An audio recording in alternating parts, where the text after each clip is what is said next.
Seterusnya, kita akan melihat akta dan punca kuasa yang berkaitan dengan pendidikan khas.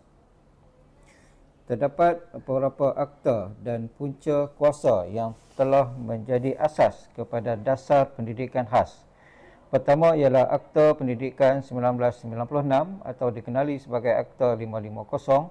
Kedua, Peraturan-Peraturan Pendidikan Khas 2013. Ketiga, Akta Orang Kurang Upaya 2008. Keempat, Pelan Pembangunan Pendidikan Malaysia 2013-2025. Kelima, Kod Amalan Pendidikan Murid Berkeperluan Khas 2015. Keenam, Surat Berkeliling Ikhtisas dan Surat Siaran KPM yang dikeluarkan dari semasa ke semasa. Akta 550 memperuntukkan kuasa kepada menteri, iaitu menteri hendaklah mengadakan pendidikan khas di sekolah khas yang ditubuhkan di bawah perenggan 34-1-B atau mana-mana sekolah rendah atau menengah yang difikirkan oleh menteri sesuai manfaat. Akta ini memastikan MBPK diberi peluang untuk mendapat akses kepada pendidikan yang sesuai dan relevan. Program pendidikan bagi MBPK sesuai dan relevan dengan kebolehan masing-masing agar dapat berdikari dan menjalani hidup berkualiti. MBPK yang berpotensi diberi peluang untuk ditempatkan secara inklusif di dalam kelas arus perdana selaras dengan prinsip pendidikan untuk semua.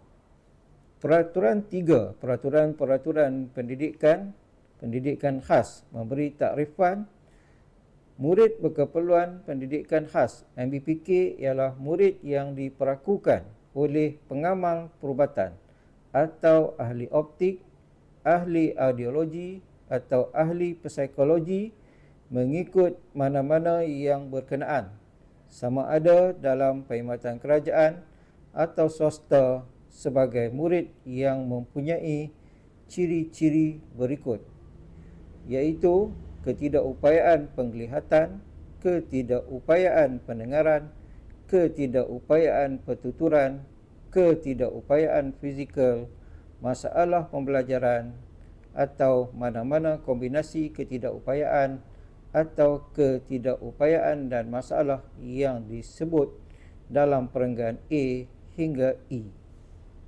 Peraturan 3, Peraturan-Peraturan Pendidikan Khas 2013 mentakrifkan pendidikan khas sebagai pendidikan bagi murid berkeperluan pendidikan khas, sama ada di sekolah pendidikan khas, iaitu sekolah yang dibina khusus bagi MBPK, program pendidikan khas integrasi, iaitu kelas khas bagi MBPK yang disediakan di sekolah harian biasa, atau program pendidikan inklusif, iaitu MBPK ditempatkan di kelas biasa di sekolah harian biasa.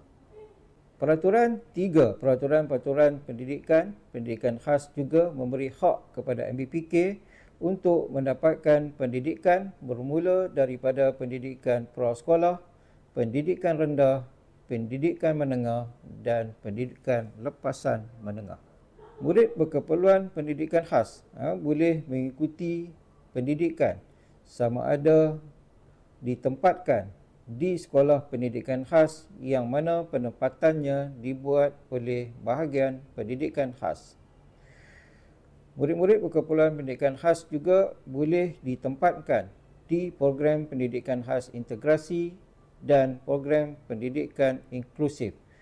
Penempatan di dua program ini dilakukan oleh Jabatan Pendidikan Negeri dan Pejabat Pendidikan Daerah.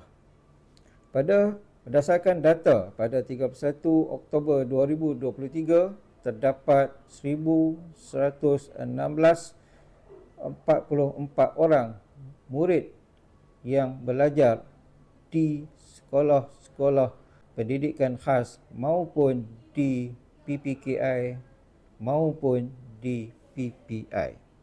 Sekolah pendidikan khas terdapat di seluruh negara seperti yang tertera di dalam paparan ini. Terdapat tempoh percubaan tidak melebihi 3 bulan perlu diikuti oleh murid-murid berkeperluan pendidikan khas. Tempoh 3 bulan ini bagi memastikan kesesuaian murid berkeperluan pendidikan khas mengikuti pendidikan khas di bawah sub peraturan 5/1, iaitu murid itu hendaklah menghadiri satu tempoh percubaan yang tidak melebihi 3 bulan di sekolah kerajaan atau sekolah bantuan kerajaan. Apabila tempoh percubaan yang disebut dalam sub peraturan 1 selesai, sekolah yang dihadiri oleh murid itu semasa tempoh percubaan hendaklah menyediakan dan mengemukakan laporan tempoh percubaan kepada suatu panel. Panel yang disebut dalam sub peraturan 2 hendaklah terdiri daripada anggota berikut, iaitu pengetua atau guru besar atau guru penolong kanan pendidikan khas, pegawai pendidikan negeri atau pegawai pejabat pendidikan daerah dan pegawai Jabatan Kebajikan Masyarakat atau pegawai Jabatan Pembangunan Kurang Upaya. Apabila laporan tempoh percubaan di bawah diterima, panel hendaklah menentukan kesesuaian murid berkeperluan pendidikan khas itu untuk mengikuti pendidikan khas. Sekolah yang dihadiri oleh murid itu semasa tempoh percubaan hendaklah memberitahu penentuan yang dibuat oleh panel di bawah sub peraturan 1 kepada ibu bapa murid tersebut. Mana-mana orang yang terkilan dengan penentuan panel dalam sub peraturan 5/1 boleh membuat rayuan kepada pendaftar secara bertulis dalam masa 30 hari dari tarikh pemberitahuan penentuan itu. Penentuan pendaftar adalah muktamad. Kod amalan murid berkeperluan pendidikan khas. Ketua pendaftar hendaklah menyediakan kod amalan yang mengandungi prosedur standard yang memberi panduan dalam merancang, menyediakan dan melaksanakan program bagi murid berkeperluan pendidikan khas. Ketua pendaftar boleh meminta kod amalan. Mana-mana orang yang terlibat dalam pelaksanaan pendidikan khas hendaklah mematuhi kod amalan. Di dalam kod amalan ini mengandungi perkara-perkara berkaitan dengan polisi dan pelaksanaan, pengesanan dan penempatan, penyertaan murid, penglibatan ibu bapa penjaga, kurikulum, co-kurikulum, penilaian, khidmat sokongan dan bantuan dan kerjasama pelbagai agensi.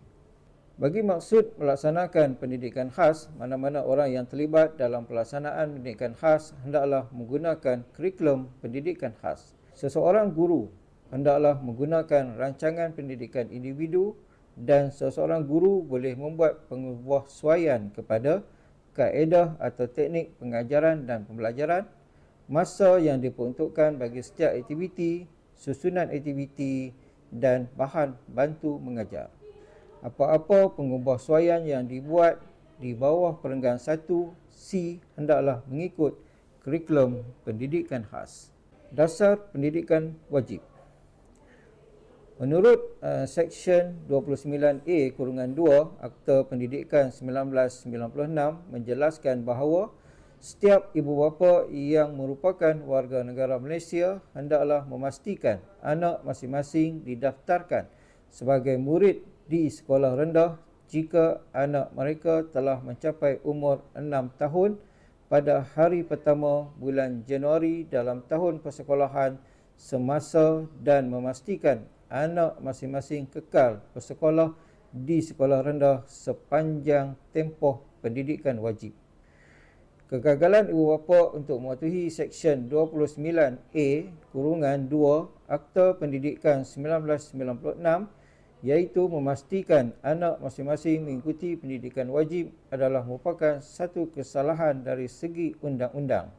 Jika disabitkan dengan kesalahan, ibu bapa berkenaan boleh dikenakan denda tidak melebihi RM5,000 atau dipenjarakan tidak lebih 6 bulan atau kedua-duanya sekali.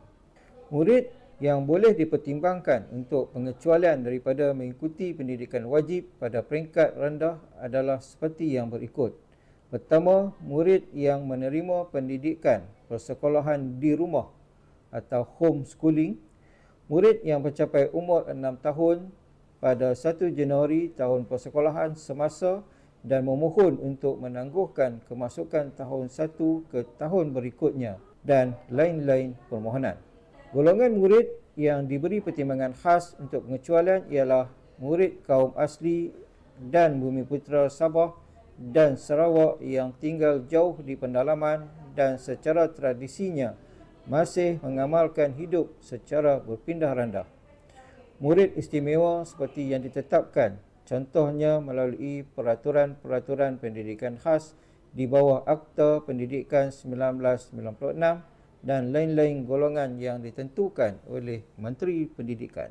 Pengecualian pendidikan wajib persekolahan di rumah ataupun homeschooling merupakan satu kaedah persekolahan di rumah diberikan kepada kanak-kanak yang memerlukannya seperti mempunyai masalah kesihatan kronik dan mempunyai jagaan rapi oleh ibu bapa pihak penjaga. Homeschooling hanya satu keistimewaan, bukannya hak. Permohonan dibuat kepada BPSH melalui GPN masing-masing. Murid juga boleh mengikuti pendidikan di sekolah swasta yang berdasar dengan KPM. KPM tidak menyediakan kemudahan dan keistimewaan seperti MBPK di sekolah kerajaan dan sekolah bantuan kerajaan.